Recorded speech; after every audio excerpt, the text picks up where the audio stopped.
जब गए शिकागो में और भारत का नाम रोशन हुआ वहाँ से, तो वहाँ के पत्रकार बड़े उदार थे। जबकि वो सम्मेलन जो आयोजित किया गया था, विश्व धर्म संसद, वर्ल्ड रिलीजियस पार्लियामेंट, उसमें एक षड्यंत्र था। वह कपटपूर्ण आयोजन था। उसमें कपट यह छुपा हुआ था कि सारे विश्व के बड़े बड़े धर्माचार्यों को यहाँ आमंत्रित किया जाए, सबको बोलने का अवसर दिया जाए, अपने अपने धर्म की बात लोग रखें। निश्चित ही हमारा ईसाई धर्म सबसे सुपर हो जाएगा, क्योंकि उन्हें भी हिंदू धर्म के बारे में पता नहीं था, यहाँ की गहराई के बारे में। यहाँ से जो ईसाई जाते थे, इसके बाहरी जो विकृतियां आ गई हैं उसी की बात वे करते थे। भारत भूमि कैसा है, तो सपेरों का देश है, जादू टोना वालों का देश है, असभ्यों का देश है, इसी तरह का वर्णन करते थे। तो वहाँ के जो इतना आना जाना नहीं होता था ना, पहले तो पानी के जहाज से आओ, 1 महीना आने में, 1 महीना जाने में, 2 महीने आने जाने के कोई हिम्मत पहले रखे तब आएगा, तो आना जाना इतना नहीं था। तो ये सब पादरी वगैरह कुल जाते थे थोड़े बहुत, और वहाँ कुल गुमराह करके लोगों को, तो वहाँ के लोग कहते थे ठीक है, फिर ले जाओ यहाँ से धन और उनको सभ्य बनाओ। वो सभ्य लोग हैं तो उन्हें सभ्य बनाओ। बस इतना ही जानते थे भारत के बारे में। बड़ी ही, और गुलाम था वैसे भी भारत। तो उनका था कि हिंदू धर्म तो कुछ खास है ही नहीं, बाकी कुल और धर्म है, सबका एक बहस होगा, ईसाई धर्म सबसे श्रेष्ठ हो जाएगा। अंत में सब पर दबाव डाला जाएगा कि क्यों न पूरा विश्व एक ही धर्म को स्वीकार कर ले, इस श्रेष्ठतम धर्म को। यह उद्देश्य था, निहित उद्देश्य उस धर्म सम्मेलन कराने का यह था। परंतु वहां कुछ होना और था। तो जब इनको ख्याति मिली स्वामी विवेकानंद को, अंतिम वक्ता के रूप में उस दिन इनको 31वें नंबर पर डाला गया था। हिंदू धर्म कितना सोया हुआ था आप समझ सकते हैं। ये मात्र 29 साल का यह सन्यासी गया है, वो भी भारत बिखरा हुआ है, कोई संस्था भेजी है न कहीं कुछ भेजी, कोई सर्टिफिकेट वगैरह भी नहीं था। वो तो कुछ लोगों ने जो इनके प्रति श्रद्धा थी उन लोगों ने जैसे तैसे भेज दिया इनकी प्रतिभा को देखकर। लेकिन वहां जब यह सर्वश्रेष्ठ वक्ता के रूप में वहां सम्मानित हुए, अमेरिकन लोग बड़े उदार थे, उनको इनकी बातें अच्छी लगी तो सबने बहुत करतल ध्वनि से स्वागत किया, इसमें कंजूसी नहीं की। वे लोग बड़े खुले मन से बैठे हुए थे। वहां के जो पादरी थे, चर्च वाले थे, वे संकीर्ण मन से बैठे थे। लेकिन जो श्रोता, कोलंबस आर्ट इंस्टीट्यूट बनाया गया था और उसमें लगभग 7000 चुने हुए श्रोता बैठे हुए थे, बड़े विद्वान कोटि के, जहां एक एक शब्द का मूल्यांकन होता था ठीक ठीक। तो उन लोगों ने इनका खुले मन से स्वागत किया। यहां तक कि जब sisters and brothers of America बोले, तो आज भी वे अखबार सब रखे हुए हैं। आप रामकृष्ण मिशन में ओरिजिनल कटिंग देख सकते हैं, न्यूयॉर्क हेरल्ड इत्यादि जो वहाँ के लीडिंग न्यूज़पेपर्स थे, उन लोगों ने लिखा, खुलकर प्रशंसा किया कि जब ये वक्ता बोला, इन 5 शब्दों से मिला हुआ यह वाक्य, sisters and brothers of America, बस इतना ही पहले बोले। उसके बाद पता नहीं क्या हुआ, ये शब्द बम की तरह जैसे फूट पड़ा उस पूरे सभा भवन, और कोहराम मच गया तालियों का। और इतनी देर तक वो ताली बजती रही कि 2 मिनट तक वक्ता को प्रतीक्षा करनी पड़ी कि फिर ये ताली सांस की आवाज शांत हो तो मैं फिर आगे बोलूं। 2 मिनट, अब सोचो घड़ी से 2 मिनट, जरा देखो कितनी बड़ी बात होती है, क्योंकि लहरें फिर उठ जाए रह रह के। वो 2 मिनट तक वक्ता प्रतीक्षा कर रहे खड़ा होकर कि लोग शांत हो तो फिर मैं अगला शब्द। कई बार तो विवेकानंद भी चकित हो गए कि मैंने तो अभी कुछ बोला ही नहीं, इन लोगों को हो क्या गया। हालांकि बाद में गुरु भाइयों ने पूछा है कि नरेंद्र आपने क्या ऐसा बोल दिया कि इतने पागल हो गए। तो बोले कि मुझे भी नहीं पता चला, मेरा तो गला सूख रहा था वहां पर, मैं क्या बोलूं, बाकी सब लिख कर ले गए थे बड़ी तैयार, मैं तो कुछ लिखा भी नहीं था और सोचा भी नहीं था क्या बोलना है। अचानक वहां पर खड़ा हो गया और कुछ प्लानिंग नहीं किया था। तो मैंने गुरुदेव का आह्वान किया, पूरा भारत खड़ा है मेरे माध्यम से, अब तुम जानो। तो जैसे मैं स्पीकर बन गया और बोलने वाला कोई और था। खैर, वो एक बहुत बड़ी घटना घटी थोड़े ही क्षण में। अगले दिन पत्रकारों ने खुलकर लिखा इनके बारे में, मेन पृष्ठ पर पूरे अखबार में छा गए अगले दिन के अखबार में कि इस धर्म सम्मेलन का सर्वश्रेष्ठ वक्ता भारतीय हिंदू सन्यासी स्वामी विवेकानंद। इसमें उन लोगों ने कंजूसी नहीं किया। इस बात का धन्यवाद दिया जा सकता है उनके पत्रकारों का कि वहाँ का पत्रकारिता अभी स्वतंत्र थी उस समय, अभी भी काफी हद तक है। लिखने में उन पर कोई सरकार का बहुत दबाव या किसी धार्मिक संस्था का बहुत दबाव नहीं है, वे लिखते हैं खुले। इनकी मुक्त कंठ से प्रशंसा की है, ईसाई सब पिट गए, वहाँ कोई पूछने वाला नहीं। अब तो आगे दिन जो होता था तो इनको लास्ट में दिया जाता था ताकि सब लोग बंधे रहें, इन्हीं को सुनने केवल आते थे और किसी में उनकी रुचि नहीं थी। सब धर्म अपनी अपनी केवल ऐसी महिमा गाए जा रहे हैं। तो वहाँ के अखबार ने लिखा कि शर्म आनी चाहिए ईसाइयों को जो जाते हैं भारत में धर्म प्रचार करने। अरे धर्म तो वहाँ है भारत के पास, उसको धन की कमी है अभी।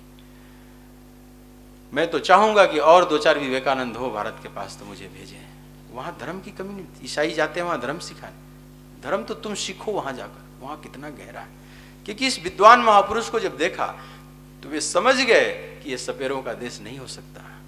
जहाँ इतनी विद्वता है, जहाँ इतने गहरा चिंतन है, जहाँ इतना उपनिषद की गहरी बातें हैं, वहाँ का व्यक्ति असभ्य कैसे हो सकता है। और ऋषि मुनियों का देश निश्चित ही बहुत गहरा। आज समय के चक्र में जरूर ऐसा हो गया है, उसके अनेक कारण हैं। फिर विवेकानंद भी इसका स्पष्टीकरण करते थे कि अभी मेरा जो वर्तमान भारत है जरूर ऐसा है, लेकिन सदा से देश ऐसा। और तुम धर्म की तो बात ही मत करो, उसके सामने तुम्हारा अभी बहुत धर्म, तुम्हारा धर्म नैतिक बातों से अधिक ऊपर उठी कहाँ गया, उठा ही कहाँ। तुम्हारा ये बाइबिल अथवा ये कुरान देखो तो खाली एक नीति है, जैसे एक संविधान है, ये करो ये न करो, ये करो ये न करो, इसको हम नीति बोलते हैं। संविधान, ये धर्म नहीं, अध्यात्म नहीं है। अध्यात्म का दर्शन वहाँ ही नहीं अभी। तो तुम्हारे नैतिक बातों से अभी ऊपर उठ ही कहाँ पाए हो। भारत के लिए, भारत को समझना है तुम उपनिषद पढ़ो, वहाँ का दर्शन पढ़ो कि आत्मा, ब्रह्म, जीव, प्रकृति का कितना सुंदर विश्लेषण किया गया है। उसमें लाखों लाख वर्ष का उसमें योगदान है ऋषियों का, जो अनेक आयाम से अध्यात्म को समझने का प्रयास किया। तो इनकी बातों में श्रद्धा होती थी, क्योंकि इतना विद्वान व्यक्ति इस तरह से बोल रहा है ईमानदारी से, तो निश्चित ही जो खुले दिमाग के लोग थे। तो उन लोगों ने भी स्वीकार किया कि सबसे उर्वरा धरा आध्यात्मिक रूप से भारत भूमि है। ये तो बिल्कुल बात सिद्ध है, इसमें कोई काटने जैसी कोई बात नहीं। और भारत में भी अगर विचार करें, भारत भूमि पर भी अवलोकन करें, तो उसमें जो भारत का हिमालय क्षेत्र है, इसने सबसे ज़्यादा ऋषियों को दिया है। सबसे ज़्यादा संत और गहरे चिंतन अगर हुए हैं तो हिमालय में। हिमालय सदा संतों को आकर्षित करता रहा है। हिमालय संतों का हृदय है, बरबस खिंचता है। कोई भी ऐसा संत भारत में नहीं होगा जिसको एक बार हिमालय देखने का मन न होता, खिंचता जरूर है। भगवान कृष्ण उद्धव को अंतिम शरीर छूटने लगा तो उद्धव को कहते, उद्धव तुम बद्रिका आश्रम जाओ। विदुर को कहते, विदुर तुम हरिद्वार जाओ मैत्रेय ऋषि के पास। देखो कृष्ण के सानिध्य में इतना दिन रहे उद्धव, बचपन से ही मथुरा में रहे, फिर द्वारका में रहे, लेकिन अंत समय में कहाँ भेज रहे हैं, तुम बद्रीनाथ जाओ। और विदुर को भी कह रहे हैं तू हरिद्वार जाओ, जिसको वे भी स्वयं भगवान राम अंत में हिमालय ही गए हैं। इसलिए कुल राम झूला लक्ष्मण झूला उधर बताया जाता है ना ऋषिकेश में। ऊपर जाओगे तो वशिष्ठ गुफा है, कहीं व्यास गुफा है, ब्रह्मपुरी है, जहाँ की कहते हैं भगवान राम अंत में कुल उधर जाकर वहाँ रहे, मौन साधना की। तो हिमालय सबको खींचता है। उसमें भी, हिमालय में भी जो गंगा का तटवर्ती क्षेत्र है, समझ ले गोमुख से लेकर गंगा सागर का जो प्रवाह है, गंगा को अगर आप देखें नक्शे पर, इसके दोनों तटों पर जितनी साधनाएं हुई या आध्यात्मिक घटनाएं घटी उतना कहीं। तो कह सकते हैं कि जो गंगा हैं हिमालय से जो प्रवाहित हुई हैं, ये पूरे भारतीय संस्कृति और भारतीय अध्यात्म का यह मेरुदंड है। जैसे किसी व्यक्ति के शरीर से मेरुदंड निकाल दिया जाए तो खाली मांस का लोथड़ा बच जाएगा, वो खड़ा नहीं हो सकता। भारतीय संस्कृति से अगर गंगा और हिमालय इत्यादि को निकाल दो तो यह खड़ा नहीं हो पाएगा। ये संस्कृति को भी समृद्ध किया इन्होंने, धर्म और अध्यात्म को भी समृद्ध किया। हिमालय की महिमा, इसीलिए गीता में भगवान कहते हैं अपनी विभूति में, यह स्थावराणाम हिमालय, हे अर्जुन अस्थाई रहने वालों में मैं हिमालय हूं, स्वयं कृष्ण कहते हैं। और यह हिमालय ही पार्वती को प्रकट कर सकता है, क्योंकि अब जो जगत जननी का प्राकट्य होगा उसके लिए कोई बहुत विशुद्ध चेतना चाहिए जो इनको प्रकट कर सके। और शिव ग्रहण भी करेंगे जब पूरा विशुद्ध रूप में पाएगी, क्योंकि सती में कुछ भूल हुई थी। अब शिव दोबारा ग्रहण नहीं कर सकते, ग्रहण करेंगे तभी जब पूरा अब एकदम 24 कैरेट सोना की तरह बन, मतलब एकदम से अग्नि में तप कर पूरा जो आपकी जो अशुद्धि हो जल जाए और बिल्कुल 24 कैरेट मैंने शुद्ध कुंदन बन कर आओ, तभी शिव अब ग्रहण कर सकते हैं, इसके पहले नहीं ग्रहण कर सकते। उस जगत जननी को हिमालय ने प्रकट किया। एक कथा आती है। तो उस हम नगाधिराज हिमालय, इनको नगाधिराज भी कहा जाता है, हमारे पर्वतों के राजा, उस नगाधिराज के हम कथाओं में प्रवेश करते हैं। सूत जी महाराज कहते हैं कि दक्ष प्रजापति की एक पत्नी है स्वधा। स्वधा का विवाह हुआ पितरों से, और ये संभालते जाओ भाई तुम लोग। हाँ, तो उससे 3 कन्याओं का जन्म हुआ, मेना, धन्या और कलावती। पितरों की एक कन्या है मेना, धन्या और कलावती। एक समय की बात है, श्वेत द्वीप में भगवान विष्णु का दर्शन करने के लिए ये तीनों कन्याएं गई हैं। वहां पर बहुत बड़ा संतों का आगमन हुआ है, अनेक संत पधारे हुए थे। उसी में सनकादिक कुमार भी आए हुए थे, जो ब्रह्मा जी के प्रथम पुत्र हैं ना, मानस 4, सनक, सनंदन, सनातन और सनत कुमार। ये ब्रह्मनिष्ठ महापुरुष हैं, जन्मजात। जब इनका पदार्पण हुआ तो सारे संत और जो भी थे वहां सब ने प्रणाम किया इन चारों को। लेकिन वो जो 3 कन्याएं थी उन लोग वे बैठी ही रही।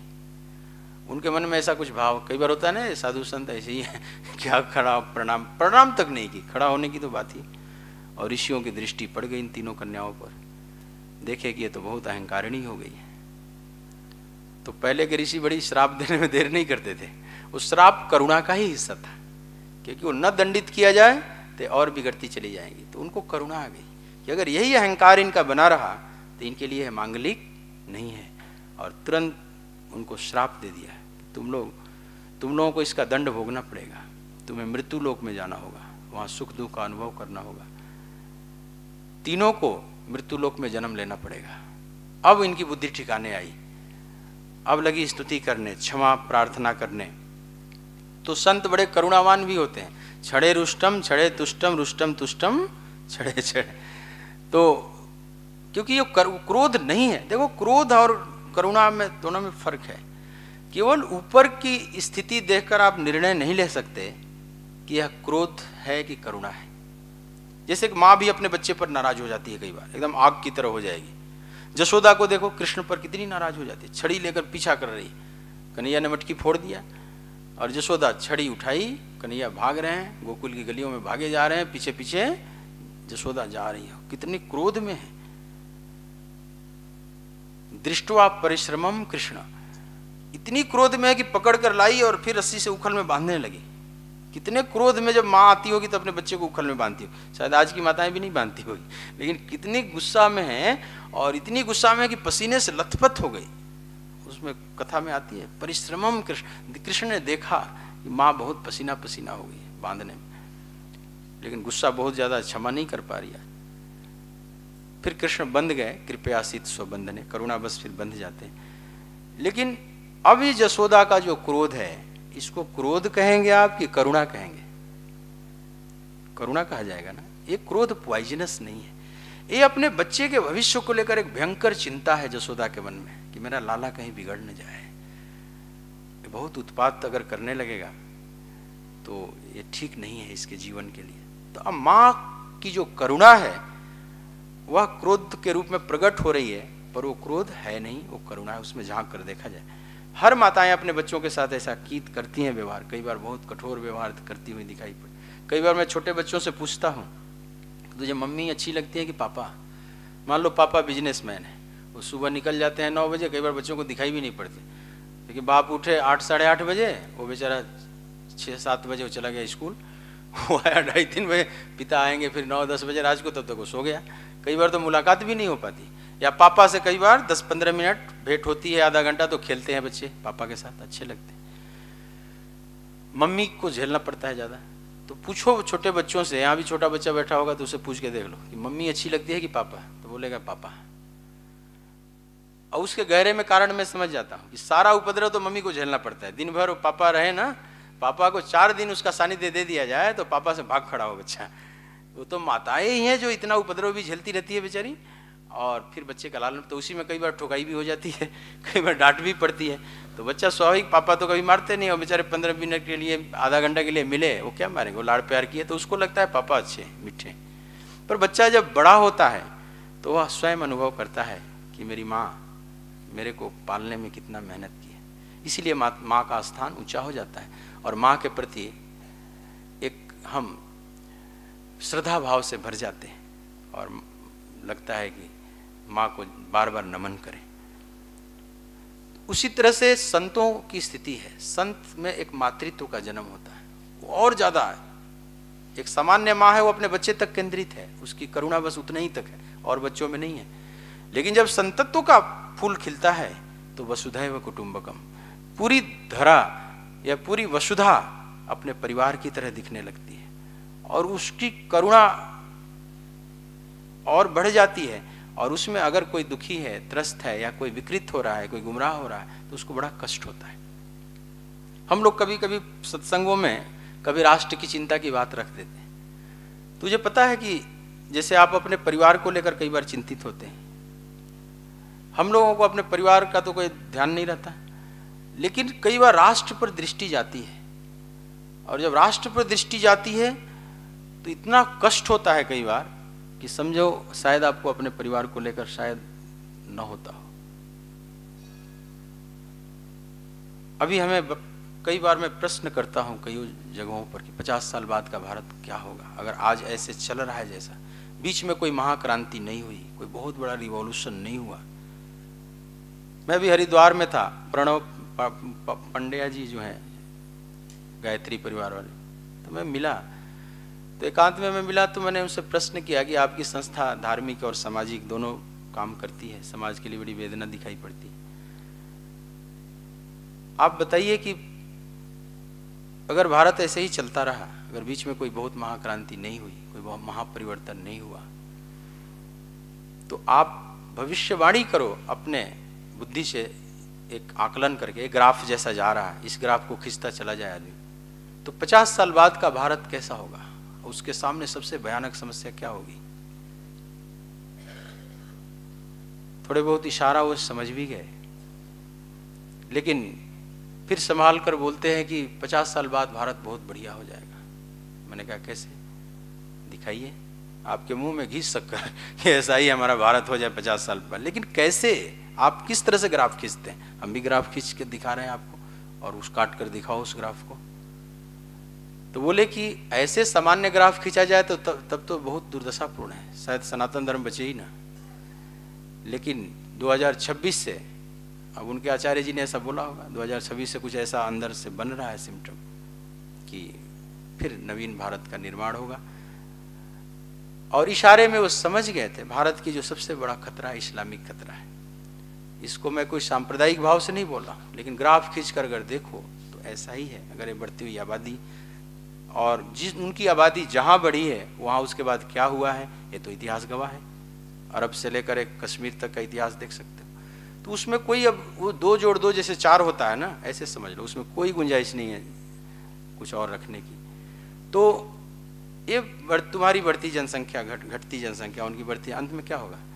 तो इसको आप साफ साफ देख सकते हो। अभी गूगल मैप पर आप जाओ, कभी लिखो पॉपुलेशन ऑफ इंडिया, फिर उस पॉपुलेशन में कुल अनेक ग्राफ बन कर आएंगे। हिंदुओं की बढ़ती जनसंख्या आज़ादी के बाद कैसे बढ़ी है, फिर कैसे रुक गई है, फिर घट रही है, उनकी जनसंख्या बढ़ती कैसे भाग रही है इधर, 40-50 सालों में ऐसे ग्राफ उठ जाएगा ऊपर, वो फिर क्रॉस होगा, फिर उसके बाद क्या। इसको आप अगर आंख बंद करके तुम जी रहे हो, तुम्हें केवल अपनी गृहस्थी की चिंता है, तो तुझे कष्ट नहीं होगा, तुम मजे से जियो।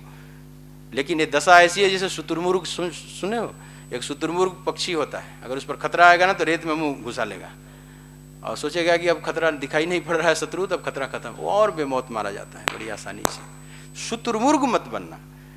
मैं नहीं कह रहा कि तुम शस्त्र उठा लो, तुम ये कर लो, उसका समाधान केवल अब शस्त्र उठाने से नहीं है, लेकिन इतनी बात दिखाई तो पड़े, कम से कम अपने बच्चों को भी बता सको, 4 आदमी को आप बता सकते हो। जागृति ही क्रांति लाती है। कहीं ना कहीं भारत को बहुत बड़ा कमर कसना होगा, और ये चीज़ हम जब देखते हैं तो एकदम रूह कांप जाता है। कई बार चिंता इतनी होती है कि समझ लो कि आपको उतने परिवार की शायद होती है, क्योंकि जैसे जैसे आप में करुणा का जन्म होगा, संतत्व का फूल खिलता जाएगा, एक करुणा होगी, पूरी वसुधा, पूरी मानवता को लेकर, ये केवल हिंदू धर्म को लेकर ही चिंता नहीं होगी, फिर तो वसुधैव कुटुंबकम, पूरा ग्लोब कहाँ जा रहा है, पूरी पृथ्वी कहाँ जा रही है, कहीं तमस में तो नहीं घुसती चली जा रही है, यहाँ कोई हिंसात्मक तांडव नृत्य तो नहीं होने लगेगा, उसको लेकर चिंता होती है। हिंदू धर्म को लेकर थोड़ी और चिंता इसलिए होती है, केवल इसलिए नहीं कि हम इस धर्म में पैदा हुए हैं, उससे भी ज़्यादा इसलिए कि हम उदार भाव से विचार करते हैं तो हमें दिखाई पड़ता है कि ये धर्म इतना गहरा है, कहीं ये धर्म खो न जाए, यहाँ का उपनिषद, क्योंकि जब वे विधर्मी आ जाते हैं तो फिर आप कुछ नहीं पढ़ सकते, ये सब कुछ भी नहीं बचेगा वहाँ, खाली बस वही जो 4-5 उनके हैं, और कुछ चिंतन की स्वतंत्रता नहीं। मानवता का सबसे बड़ा अपमान है कि चिंतन की स्वतंत्रता छीन ली जाए आपकी, स्त्रियों को बंद कर दिया जाए पर्दे में, और कहीं कोई चिंतन नहीं, कहीं बस यही आपको करना होगा। ये सबसे बड़ा दुर्भाग्य का दिन होता है कि वैचारिक चिंतन पर ताला लगा दिया जाए, और जहाँ जहाँ वो फैला उनकी आग वहाँ ताला लग चुका है। कोई दार्शनिक नहीं प्रकट होते, तुम देखोगे नोबेल प्राइज हर साल घोषणा होता है नोबेल प्राइज का, कभी नहीं देखोगे कि अरब से कोई नोबेल प्राइज किसी को मिल रहा है। स्त्रियों का तो सपना ही नहीं है। कभी ओलंपिक में देखोगे कोई, यहाँ भारत में जो पैदा हुए हो जाते हैं ओलंपिक में, कोई सानिया मिर्जा प्रकट हो जाए, कोई अरब से प्रकट होकर दिखा दे, अरब के तुम्हारे देश की बाउंड्री से ही नहीं हो सकता। उनको धन्यवाद देना चाहिए कि तुम यहाँ पैदा हो, वहाँ तो यहाँ होने ही नहीं देंगे। स्त्री लोग एकदम बंद रहो, 50% आबादी एकदम बंद है, न पढ़ाई ठीक से न लिखाई, कोई न दर्शन, न कोई से नोबेल पुरस्कार एक नहीं मिलता, तो सारा चिंतन बंद कर दिया जाता है। तो एक बहुत बड़ा नुकसान है, आपका चिंतन रोक दिया जाए, ये सबसे बड़ा नुकसान है धरती के लिए। तो कई बार इन सब चीज़ों पर ध्यान जाता है तो हृदय पिघलता है। यही जो सनकादि कुमारों ने जो इन कन्याओं को एक तरह से दंड दिया, तो इसको क्रोध मत समझे, क्योंकि क्रोध और संतत तो फिर दोनों साथ साथ कैसे हो सकता है। क्रोध उसको कहते हैं कि कामना में विघ्न पड़ी। मैंने कल कहा, नारद की बात किया, वो कामना युक्त हो गए थे और वहाँ अवरोध निकल आया, तो क्रोध चिंगारी के रूप में, मतलब कामना के प्रवाह में अवरोध डाला जाता है तो क्रोध की अग्नि निकलती है। पर इन सनकादिकों को कोई कामना नहीं है, ये निष्काम पुरुष हैं, ये आप्त काम लोग हैं, इनमें कोई कामना नहीं, तो फिर क्रोध आने का तो कोई मतलब ही नहीं बनता।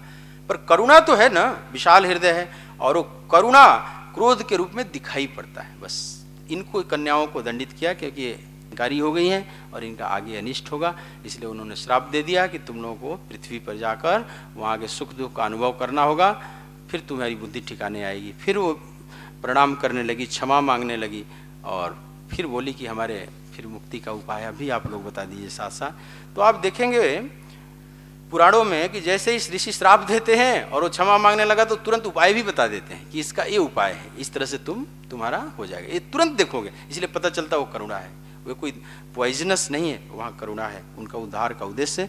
उन लोगों ने बताया, ठीक है तुम्हें धरती पर जन्म लेना होगा, तो तुम जो मैना हो ना, वो हिमालय की पत्नी बनोगी, और तुम्हारे माध्यम से जगत जननी की एक शक्ति पार्वती के रूप में प्रकट होगी, जो शिव की अर्धांगिनी होगी। धन्या को बोला कि तुम्हारा विवाह जनक से होगा, और वहाँ से सीता का प्राकट्य होगा, जो राम की अर्धांगिनी बनेंगी। और कलावती को बोला कि द्वापर में तुम्हारा विवाह वृषभानु से होगा, और वहाँ से राधा के रूप में वही जगत जननी का प्राकट्य होगा। इस तरह से उनको धन्य कर दे, तुम्हारे माध्यम से तीनों शक्तियाँ पार्वती, सीता और राधा का प्राकट्य होगा। तो उन लोगों को अच्छा लगा, सुकून मिला, और फिर तुम लोग अपने अपने धाम को लौट आओगे।